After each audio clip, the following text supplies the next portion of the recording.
I know that you've been producing records for a long time. You've used samples for a long time. How has Tracklib changed your process of how you create music? Well, one thing that's weird is that I really don't sample. I play everything. You know what I'm saying? I'm really like a player. I'm kind of like the person that manipulates samples. So Tracklib is very inspiring as far as manipulating the samples. You know, a lot of the things that I pull from Tracklib is more or less the songs that are pretty much more or less just instrument. Because I played everything. Like, you know, my whole I sampled. I can count on my hand how many things I sampled. But everything has been played. And another thing I want to do with Tracklib that we've been talking about as well is original content. You know, actually being one of the artists on Tracklib that you sampled from. You know what I'm saying? So actually going up a level to do that, but still inspired by, you know, a lot of the stems that I have, because if I, like the track that I have in there now, that my group, the Young Fellas, is rapping off of, it's actually like just a stem. It's a piano stem, and I put something on top of it. You know what I'm saying? Yeah, because I'm older, so I'm a 70s baby, so I come from that whole Ramsey Lewis, Herbie Hancock type thing. So as well as sampling from Tracklib, I definitely want to be one of the people that contribute to Tracklib as far as having my own original content. And we're trying to get all that stuff in there. Yeah. I think we can get stems on Ramsey Lewis, and you know, I'm talking to the Miles Davis estate. Oh man, don't do that to me. I used to dream through like Sun Goddess and all of that stuff. Oh yeah, man. remember that? Yeah. With Earth, Wind and Fire. Yes, man. Come on, man. Like, you know, you start giving me stuff like that, and you know, you might have to sample. Quick question: I just spoke to Don Porter about making In the Club, and he said the drums that he did for In the Club were inspired by your drums for Organized Confusion somehow, some way. Stop that.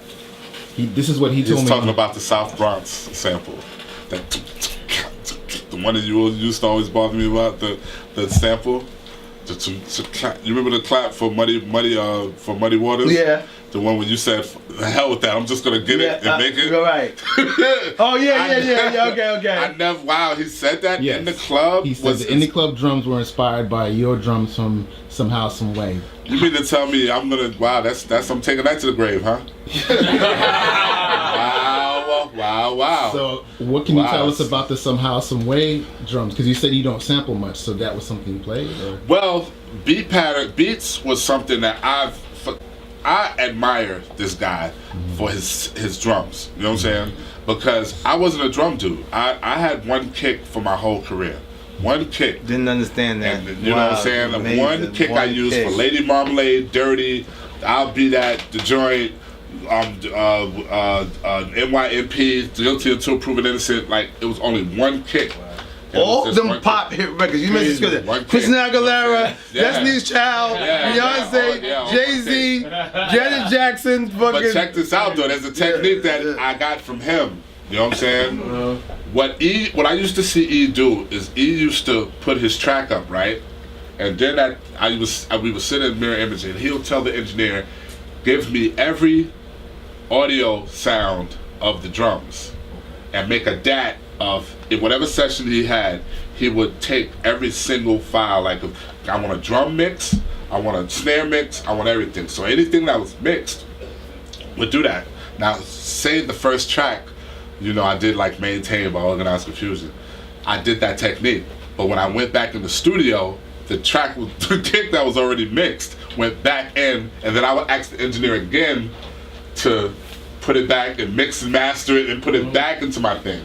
So here I am with one kick, but I got different floppies of the same kick mixed the second time, mixed the third time. So by the time it got to Lady Marmalade, it was like, boom! You know what I'm saying? You mean you're just layering it on top? No, by just the autism in me, I was forgetting that it's already mixed going in, but I still told the engineer, remix it again, because you gotta mix it for this track, so you're remixing it again, Troy Hightower, bring it back out, and bring the kick back, put it on my DAT, but now it's mixed twice.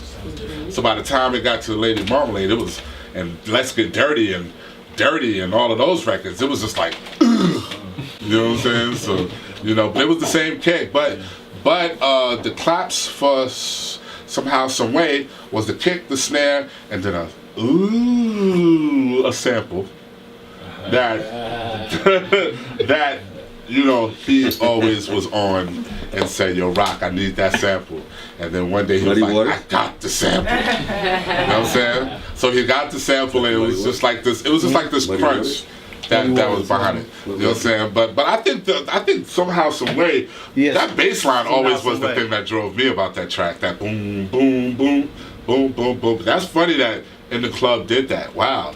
Wow, that's wow. I'm gonna tell that to the pearly gates. That's gonna be nice, man.